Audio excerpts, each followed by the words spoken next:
Hi everyone, and welcome back to another day of Bookmas. Today we're going to be running through my 26 or 2026 TBR, so the 26 books that I'm going to prioritise reading in 2026. Most of these books are on my physical TBR, but there are a couple that are just on my radar that I don't own yet but are really high up on my priority list. This year for 2025, I focused on books that were just on my TBR, but I wanted to be a little bit more realistic in 2026. The fact that there are books that I don't own that are really high on my list of wanting to read, so I've included some of those as well. Let's do a run through. I'm not going to be going into too much detail for each of the books because we would be here forever, but the first book I have on my list is Blue Sisters by Coco Mella. I actually don't know too much about this, but I think it's just a general fiction book. I've actually never read anything by this author, but I have heard good things about this one. I also own Cleopatra and Frankenstein, but just this one was calling out to me a little bit more than that one. Then the next book that we have is another fiction, but it's like a fiction mystery thriller, and that is The God of the Woods. I have heard incredible things about this book, and I was going to try and fit it in this year, but I didn't want to rush it. I want to give it its own time, so I'm going to be reading it next year. But I've heard such incredible things about this, and just like I said, I really want to spend my time with it, and I think I'm going to be annotating it as well. Then it would not be a TBR without Elsie Silver, so I've popped Wild Love on the list because I want to get to the Rose Hill series.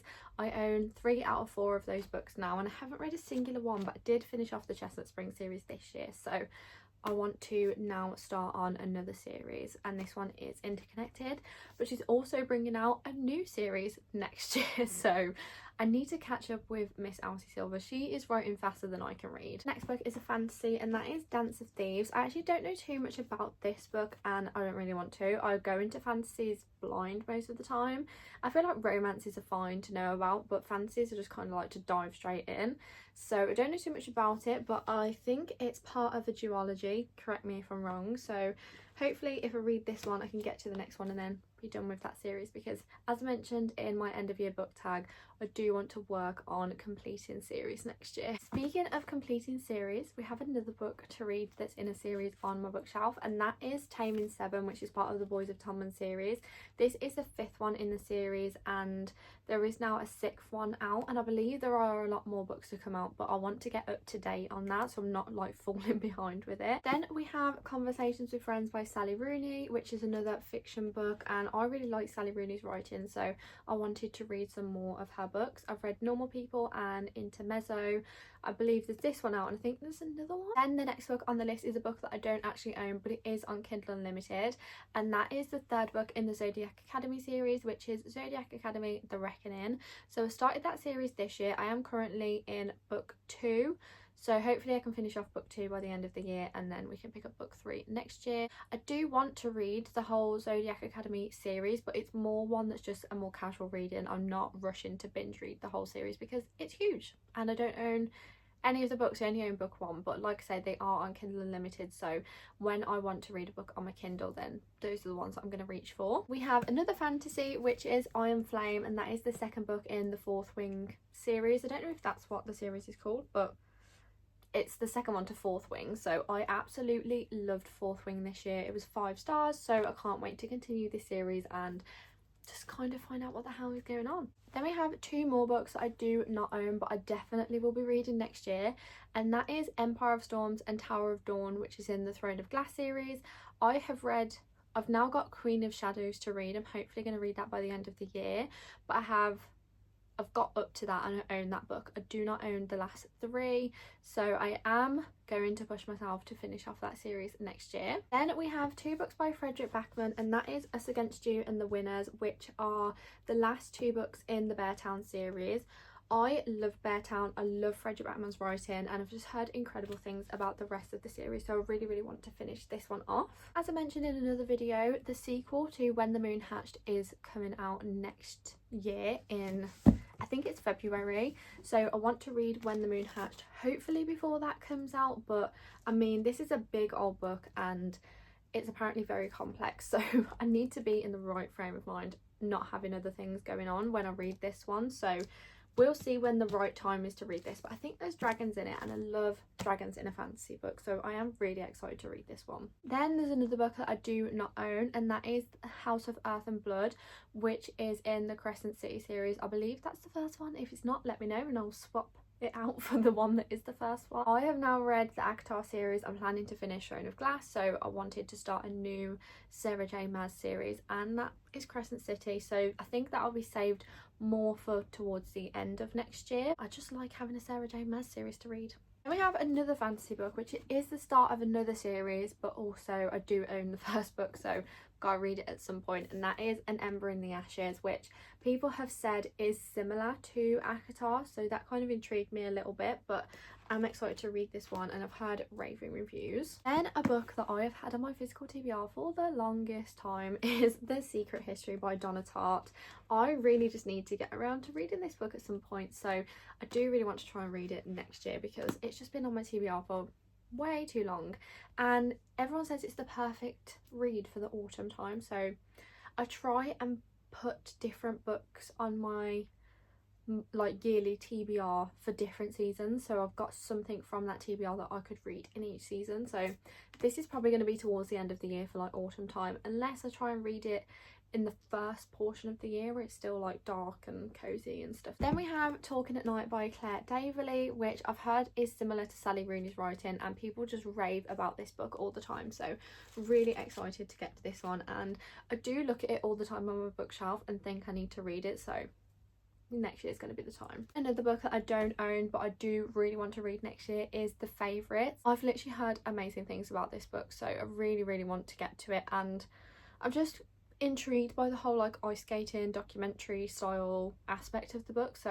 I really need to get to that one. Then the next book we have is by an author that I've never read a book by, and that is Kristin Hannah, and that is The Nightingale. So I thought I would start with this one because I don't mind this cover. The rest of Kristin Hannah covers in the UK, like, what is going on?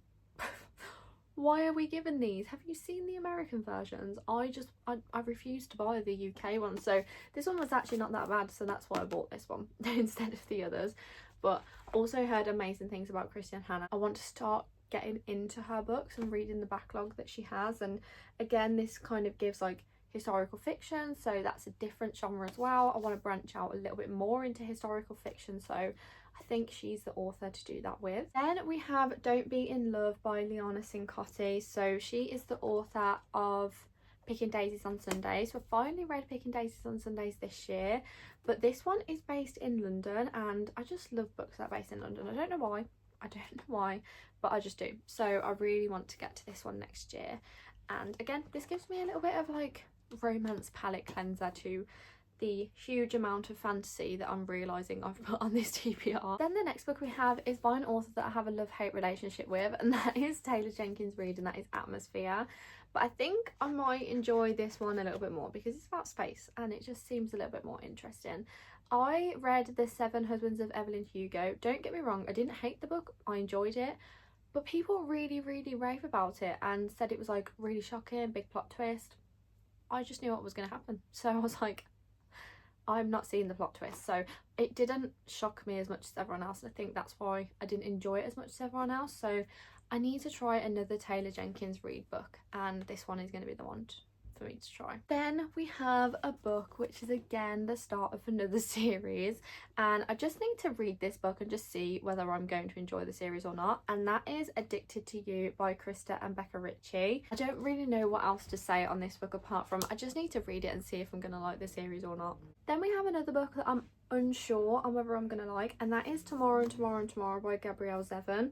So I don't know too much about it. I know it's about a video game, but it's also a little bit it's not too much historical fiction because it's not set that far in the past. It's just more of like a fiction read. So let me know if you've read this one because I just really don't know whether I'm going to like it, but apparently it's quite an emotional read, so we'll see whether I'm going to enjoy it. But I wanted again to branch out, and this has been sitting on my TBR for quite a few months now, so I just need to read it and see whether I'm going to like it. Then we have the next book in the Windy City series, and that is Play Along by Liz Tom Ford.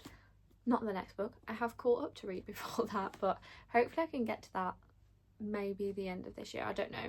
But Play Along is a baseball romance, I think. We follow Kennedy and Isaiah in this one, so it's interconnected as part of the Windy City series. I didn't like Mile High.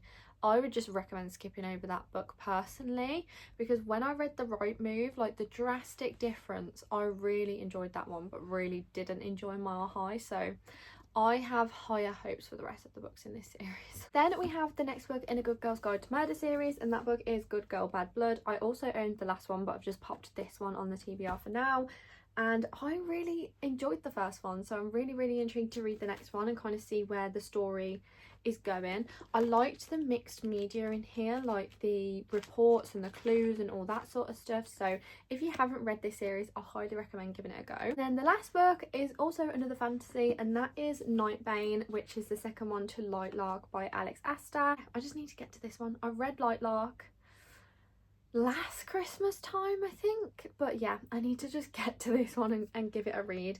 I also own Skyshade, and I think the next one is now out or is coming out soon. Is it Crown Tide? I could be so wrong on those names, but yeah, books are piling up in this series now, and I need to just read the ones that I own. Those are the books that are on my 26 or 2026 TBR. Let me know whether you've got any of them on your radar for next year, or whether you like or dislike any of them. Obviously, I'll give periodic updates throughout the year next year, but I'm excited to pop this in my reading journal for next year. I'm so excited to make my reading journal. Literally can't wait. It's just, I don't know why, it's just very exciting. Thank you so much for watching today's video, and I'll see you tomorrow for